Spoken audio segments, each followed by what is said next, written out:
Interview এই অংশটুকু আমি ইন্টারভিউটুকু করব না, আরেকজন হিরো আমাদের অনন্ত জলিল এবং বর্ষার ইন্টারভিউ করবেন।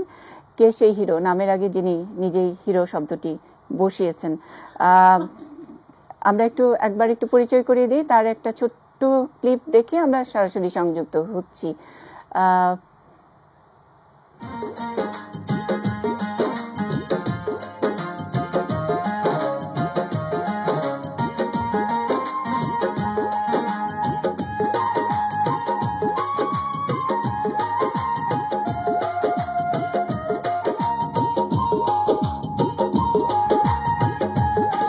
রূপের মাহিয়া একবার চাইয়া গো,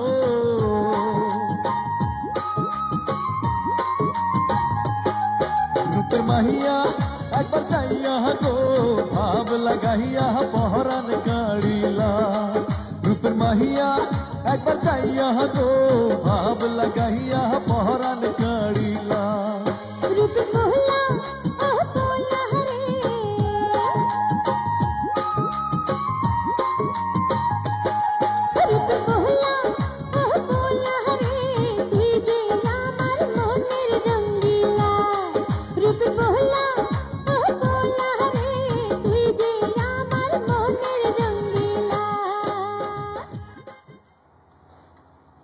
আমাদের সঙ্গে হিরো আলম, সামাজিক যোগাযোগ মাধ্যমের মাধ্যমে তিনি এখন একেবারে একটা ব্র্যান্ডে নিজেকে তৈরি করেছেন আর কি, এবং লোকজন তাকে চেনে না এমন কোনো তরুণদের মধ্যে এমন কেউ নাই। এবং তার এই ভিডিও প্রায় 600-র মতো গান নিজের পয়সায় তিনি রেকর্ড করেছেন, ভিডিও করেছেন, এবং এটা নিজের যে ডিশের ব্যবসা আছে বগুড়াতে সেখানে চালান, এবং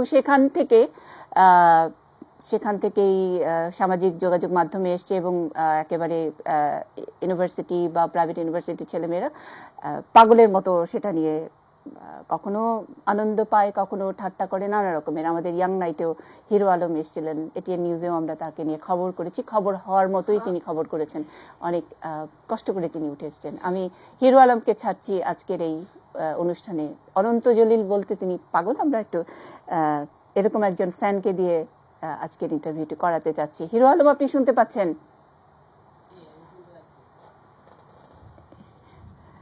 কেমন আছেন আপনি হিরো আলম? আপনি ভালো?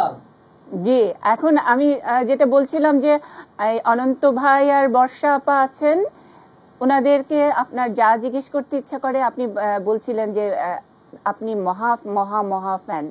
এখন এরকম একজন নায়ক এবং নায়িকাকে আপনি ইন্টারভিউ করবেন, আমি চুপ করে থাকলাম। আসসালামু আলাইকুম। ওয়ালাইকুম আসসালাম ভাই, ঈদ মোবারক। ওয়ালাইকুম আসসালাম। আমি তো আপনি বিশাল বড় ফ্যান ভাই। শুনে অনেক ভালো লাগলো, আপনিও তো বাংলাদেশের এখন অনেক জনপ্রিয় একজন। না ভাই, আপনাকে কিছু নাই, আমি কেবলমাত্র আপনাকে ফটো কেবল শিখেছি আপনাকে জন্য। কিন্তু আপনার কাছে বিশেষ অনুরোধ যে ধন্যবাদ জানাই যে বাংলাদেশে প্রথম আমরা যে ডিজিটাল যে সিনেমাটা দেখতে পাচ্ছি সেটা শুধুমাত্র কিন্তু অনন্ত জলিলের কারণে। কি কারণে? এর আগে আমরা কিন্তু কোনোদিন এত পরিষ্কার ছবি পরিষ্কার কেউ আমাদের বাংলাদেশের চলচ্চিত্র কেউ আনতে পারেনি। তো এই জন্য আপনাকে ধন্যবাদ জানাই যে বাংলাদেশের প্রথম যে ডিজিটাল সিনেমাগুলো আমরা উপভোগ করছি তার সম্পূর্ণ অবদান হলো একমাত্র আমার পক্ষ থেকে আমি জানাবো আপনার 1 নম্বরের অবদান। কি কারণে? এর আগে কিন্তু ডিজিটাল সিনেমা দেখতে পারিনি। আপনি প্রথমে যখন খবর দিলে প্রথম ছবি চালিয়ে আসেন, তারপর থেকে একের পর এক ডিজিটাল হওয়া শুরু হয়ে গেছে। কিন্তু আমার কাছে আপনার বর্তমানে প্রশ্ন যে আপনি ভাই মাঝখানে সিনেমা থেকে সরে গেলেন কেন? ওকে, প্রথমে আপনাকেও বলি যে আপনি নিজে 600 গান করেছেন, 600 ভিডিও গান। এটা কিন্তু আপনার গিনিস বুকে নাম লিখানোর কথা। অনেক বড় একটা কাজ করেছেন আপনি। 600 গান করা কিন্তু সহজ ব্যাপার নয়। আর আসলে আমরা সরে যাইনি, যেটা প্রথমেই আমরা অনুষ্ঠানে বলেছি যে আমাদের বাচ্চা হলো, সবাই জানেন আমাদের বাচ্চা হলো প্রথম, এখন 22 মাস, আরো 2 মাস পরে আমরা ইনশাল্লাহ শুরু করব। আর আরেকটা আমাদের ড্যানিম একটা ফ্যাক্টরি নিয়ে অনেক ব্যস্ত ছিলাম, ওই ড্যানিম ফ্যাক্টরিটাও রেডি করেছি এই 2 বছরে। এই সব কিছু মিলেই আমরা আসলে 2 বছর গ্যাপ দিয়েছি, এখন আবার ইনশাল্লাহ শুরু করব।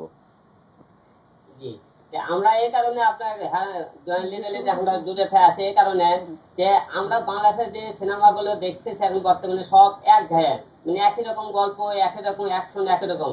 আর আপনার সিনেমাগুলো আমরা ব্যতিক্রম করতে অ্যাকশন, ব্যতিক্রম কোনো গান, ব্যতিক্রম কোনো এইরকম কিন্তু অনন্ত দলিলের মধ্যে দ্বিতীয় অনন্ত দলিল কিন্তু বাংলাদেশ আর কেউ হবে না, কিন্তু এর মতো কিছু বাংলাদেশ কেউ ভাই পলিটিক্স করেন নাকি ভাই? আপনার কথার টানের মধ্যে একটু ছোঁয়া আছে, মানে খুব এক্সপার্ট, ভাষণ টাষণ দেওয়া খুব এক্সপার্ট আপনি ভাই। না, আসলে আসলে স্পট না আপু, সবচেয়ে কথা কি আপনি যেহেতু আমি তার বড় একটা ফ্যান, তার প্রতিটা জিনিস আমি ফলো করি।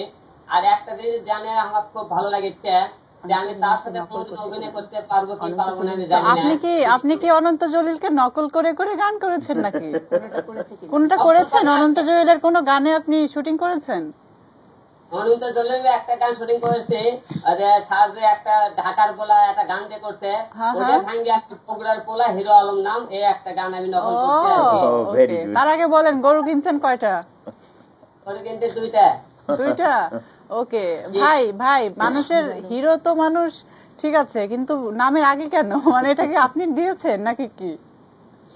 নামের আরো কি দেখেন মানুষ, আমি বাংলাদেশে একটা জিনিস প্রমাণ দেখলাম, চেহারা থাকলে যে হিরো হতে পারে বাংলাদেশে সেটা একমাত্র প্রমাণ, সেটা আমি হিরো আলম। চেহারা থাকলে মানুষ হিরো হতে পারে এটা ভুল ধারণা। মানুষের ইচ্ছে শক্তি যদি একটা কথা এগুলো শুনবেন থাকে। ভাই, একটা কথা তো শুনবেন। আমার একটা কথা শুনবেন তো? ঠিক আছে, আমার আপনার এই ডায়লগটা খুবই ফেমাস জানেন, আমি ইউটিউবে দেখেছি আপনার কয়েকটা গান, ভালোই লাগে, করেন, সমস্যা নাই। ও বেবি, তুমি খুব ক্লান্ত কথা বলতে বলতে, তাই আমি কথা বলি। ওকে, এটা আমার দ্বিতীয় ডায়লগ। আর পরের ডায়লগ, এটা আমি নাম শুনিনি। আমার আলম, জালিমদের লাগাই মলম, মারবো বগুড়ায়, লাভ করবে মাগুরায়। ওকে, ইনশাল্লাহ আমাদের স্পাই ছবিতে আমি বলি আলম সাহেব, নাকি আপনার আমাদের স্পাই ছবিতে ইনশাল্লাহ আপনাকে নিয়ে কাজ করব আমরা একসাথে ইনশাল্লাহ। থ্যাংক ইউ, ধন্যবাদ। কিন্তু একটা কাজ করে পারি না পারি সেটা বড় কথা নয়। এখন সোশ্যাল মিডিয়াতে, এখন বর্তমানে ফেসবুক, ইউটিউবে আপনার সাথে যে আমরা কিছু ছবি লাগাই দর্শক এবং জনগণ, তাতেই আমি ধন্য। তাই এই কারণে যে দলিলে, অনন্ত দলিলে ভারতে একবার হলো আমার ছবিটা লাগাছে দর্শক, তাতেই আমি ধন্য। তো ভবিষ্যতে চিন্তা আমরা সাড়ে কাছে চিন্তা ভাবনা করবো যেন আমি যেন আপনার কাজের জন্য একটু হলে সুযোগ পাই। কি কারণে আপনি এর মতো নির্মাতার কাছে সোয়াজুল পাই, ভবিষ্যতে আমরা অনেক কিছু আগে যেতে পারবো। কিন্তু আমি একটা সাথে আপনার কথা বলি, আমার নেক্সট টার্গেটে মিডিয়াতে আমি কোনো নায়ক হওয়ার জন্য আসেনি, কোনো এই কারণে আসেনি। আমার টার্গেট, আমি এই তরফ থেকে আমি ভবিষ্যতে একটা আমি অনাথ আশ্রম বানাবো। আমি একটা অনাথ আশ্রম যাতে বানাতে পারি, এই কাজে আপনারা সবাই আমাকে একটা সহযোগিতা করবেন। আমি জানি এই কাজ করে, আমি যেহেতু ছোট থেকে খুব লাঞ্ছিত হয়ে আমি মানুষ হয়েছি অনাথের মাধ্যমে, তো অনাথকে কি দুঃখ কষ্ট এটা আমি দেখছি, তাই আপনাকে ছোঁয়া পেয়ে জানি আমি একটু আগে যেতে পারি। এই জন্য আপনার কাছে আমি অনুরোধ থাকলো, আমি একটু হলেও জান আপনি যেন একটু ছোঁয়া পাই এবং আপনি ছবি করার কাজ করার সুযোগ পাই। ইনশাল্লাহ আপনার যেহেতু সৎ মন মানসিকতা এবং মানুষের জন্য কিছু করতে চান, ইনশাল্লাহ আমিও আপনার পাশে থাকবো ইনশাল্লাহ। যদিও আমার কথা বলার কথা না, হিরো আলম, জি, এই যে হ্যাঁ আপনি বললেন যে এই ফেসবুকে যে সামাজিক যোগাযোগ মাধ্যমে অনেক সময় আপনার ছবি, আবার অনন্ত জলিলের পাশে আবার আপনার ছবি অনেক সময় দেখে আপনার জীবন ধন্য হয়ে যায়, কিন্তু আজকে তো বোধহয় প্রথম কথা বলছেন তাই না অনন্ত জলিলের সঙ্গে? ধন্য হলো বলেন।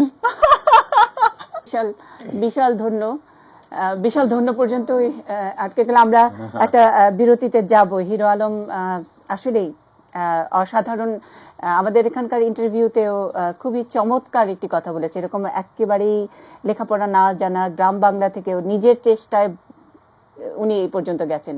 ওই যে আমরা বলি না, একটা এক্সপেক্টার, কিছু না কিছু একটা মানুষের ভিতরে থাকলে তার সেই স্বপ্ন পূরণ হয়। আজকে তার একটা স্বপ্ন পূরণেরই দিন, যে অনন্ত জলিলের সঙ্গে সরাসরি কথা বললেন এবং তিনি বলছেন যে হিরো আলমকে নিয়ে সবাই ঠাট্টা করে।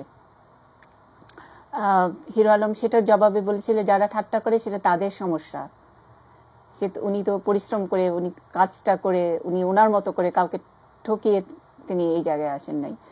সো এই স্পিরিটটাকে আমরা খুব ধন্যবাদ জানাই। হিরো আলমদের মতো সাধারণ খেটে খাওয়া মানুষ, এটাই আসলে বাংলাদেশ। আর মানুষ যে ঠাট্টা করে, জগতে এত মানুষ, কয়জন সুপারস্টার, এটা হচ্ছে বড় কথা। ওই যে ইমন দা বলে গেল যে একটা সুপারস্টার হলে তার যদি আমি ভুল ধরতে যাই আমি 1000টা ধরতে পারবো, কিন্তু আমার কতটুকু আছে? আমিও তো আয়নাতে নিজেকে দেখি, প্রত্যেকটা মানুষ আয়নাতে নিজেকে দেখে।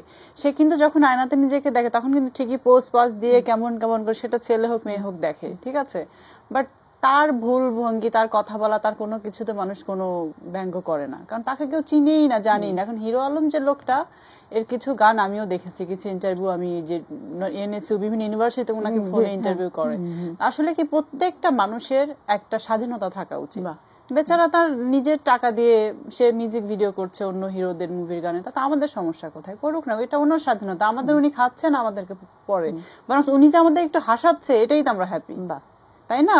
আজকাল মানে মানুষকে হাসানো কিন্তু আপা খুব কষ্টের কাজ। আপনি একটা মানুষকে খুব ইজিলি কাঁদাতে পারবেন, বাট হাসানো কিন্তু খুব কঠিন। সেটাকে সবসময় পজিটিভ দেখাই বেটার। হিরো আলমের জন্য আসলে ঈদের আনন্দ পুরোটাই আগাম পেয়ে গেলেন মনে হয় হিরো আলম।